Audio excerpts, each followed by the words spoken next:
Biodiversity plays a major role in maintaining the balanced function of an ecosystem. Biodiversity involves all life forms in an ecosystem, including plants, animals, and microorganisms. The interactions between these life forms contribute to important processes that keep the ecosystem going. However, ecosystems are facing challenges due to human impacts. Some examples worldwide include ozone depletion, deforestation, pollution, burning of fossil fuels, and the detrimental effects of overpopulation. At our UConn campus, some include littering, air pollution, and construction. That leads us to the overarching question: how does biodiversity within an ecosystem affect its stability and resilience to environmental changes caused by human impact? Firstly, let's get into biota and ecosystems. So what is the definition of biota and ecosystem? How do they relate to one another? Biota refers to all living organisms in an area. Some examples are plants, animals, and fungi.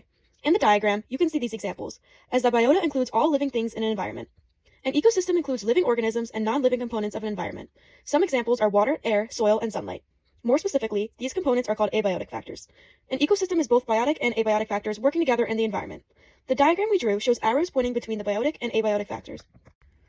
Species richness refers to the number of different species present within a given ecosystem, and it forms one of the most important aspects of biodiversity. An ecosystem with a higher degree of species richness typically has greater functional redundancy, meaning multiple species have similar ecological roles. This redundancy increases the ecosystem's ability to function normally when faced with human disturbances such as pollution, habitat destruction, or climate change. By learning how biodiversity contributes to stability and resilience, we can better understand the processes that allow ecosystems to recover from many impacts. This awareness is crucial for creating and developing ways to care for ecological balance and sustain our natural systems in an increasingly human-dominated world. This photo is explaining how plants survive and absorb, which helps explain where plants will thrive best. If the land and soil are not in proper shape, plants will not survive, which can be seen in certain parts of the UConn campus. If the land is dead, no plants will survive. Human impact at UConn can mean that construction and urbanization can impact soil, reducing its ability to absorb water and nutrients. As well, removal of plants and vegetation exposes soil to wind and water, which leads to loss of topsoil, which is needed for plant growth. Urbanization and the creation of roads and buildings on our college campus prevent natural water infiltration into the soil and then poor soil drainage. From the article, The Paleoecology of Microplastic Contamination says, such contaminant absorption may be enhanced during environmental weathering as surface areas increase. These properties, plus the dramatic increase in plastic production in recent decades, reaching more than 359 million tons in 2018, relates to species richness due to the environmental impacts of plastic accumulation. An example is the result of litter and plastic debris being left on our grass at Horsebarn Hill. These toxins can poison wildlife. An example of this are the cows, and if these animals are harmed, it can lower species richness. Plastics break down into microplastics, and microplastics in soil can affect the structure, water retention, and nutrients available. Grass on our campus cannot grow with limited root access to water and nutrients when debris and litter are left around. Habitat variety is a fundamental component of biodiversity. It ensures that ecosystems can support a wide range of species, each contributing to essential ecological processes like nutrient cycling, pollination, and energy flow. Diverse habitats provide organisms with specialized niches, reducing competition and promoting adaptability. When human activities such as deforestation, pollution, or urbanization disrupt these habitats, ecosystems with high biodiversity are better equipped to absorb shocks, recover from disturbances, and remain functional. This relationship between habitat variety and biodiversity emphasizes its importance in sustaining ecological balance. Contaminants emitted into the environment from anthropogenic sources are another example of human-induced stress on all living organisms, including humans. The reactions of biota to such environmental changes include shifts in population ranges, biodiversity loss, species extinctions, as well as adaptive evolutionary response. Human activities have a major impact on the environment through the release of pollutants from industrial processes, agriculture, and urbanization. These contaminants cause stress to all living organisms, disrupting ecosystems and natural balance. Ecosystems with high biodiversity have a greater variety of species that can fill different roles, such as pollination, nutrient cycling, and habitat maintenance, making them more able to adapt to these changes. However, as pollutants and other human-caused changes lead to biodiversity loss, ecosystems become less stable. As a result, some species shift their population ranges and migrate to new areas. Others face reduced survival or reproductive success, leading to biodiversity loss, which can cause species extinction. On the other hand, some organisms develop adaptive evolutionary responses, such as traits that allow them to survive in different conditions. This diagram demonstrates how land use and land cover change affects various environmental factors. It shows the impact of human activities, such as deforestation, agriculture, and irrigation, on forests and wetlands. These activities influence factors like carbon dioxide emissions, water cycles, and the distribution of other gases. Additionally, activities like forest harvesting or waste burning alter heat fluxes and atmospheric conditions, contributing to climate change.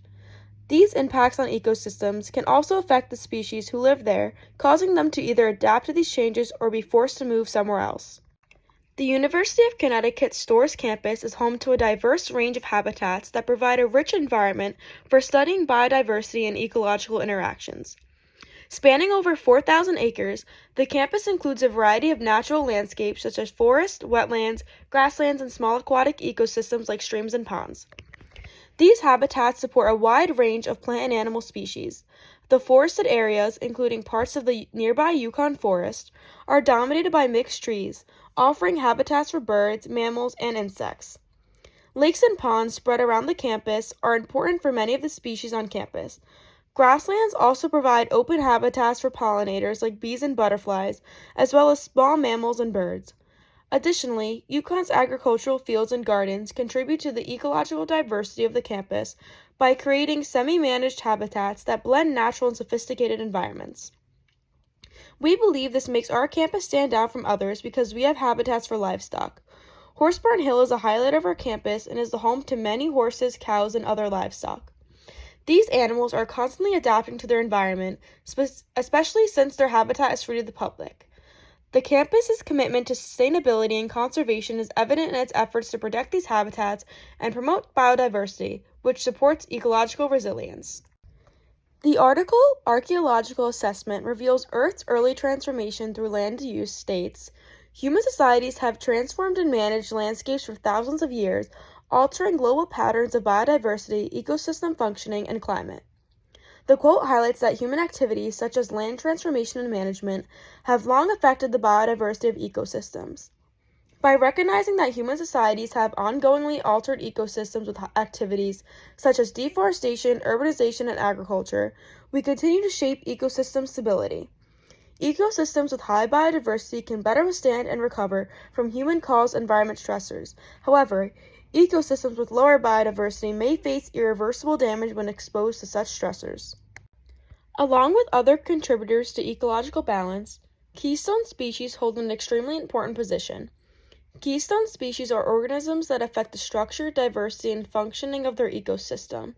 Their presence or absence can greatly influence the survival of other species, energy flow, and the recycling of nutrients. Large trees can be considered keystone species because they provide resources and shelter that are crucial for the environment and other species. At our Yukon campus, there is a lot of air pollution from carbon emissions from motor vehicles, and there are many buildings releasing smoke and gases into our atmosphere. The biodiversity of trees on campus can combat this pollution because all of the tree species can absorb gaseous pollutants and release oxygen into the air. Larger trees on campus with more branches and thicker bark are more effective at removing this pollution.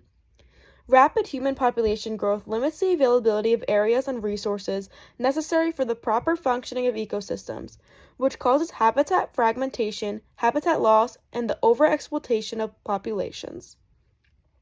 Trees prevent the negative effects caused by human population growth by maintaining ecosystems, which causes biodiversity to prosper. It's no secret that humans are dominating the planet, and as new technology is created and the population grows, it is very likely the amount of pollutants will increase as well. Trees filter harmful chemicals in water caused by humans, so the more tree biodiversity we have, the cleaner our air and water can be. Biodiversity plays a major role in maintaining the environment due to human-caused impacts. Diverse species help the ecosystem by purifying air and water, pollinating crops, and maintaining the climate. This diversity increases resilience, which makes ecosystems able to recover from human disturbances. The interconnected roles of species guarantee that important processes continue even as humans cause harm to natural systems.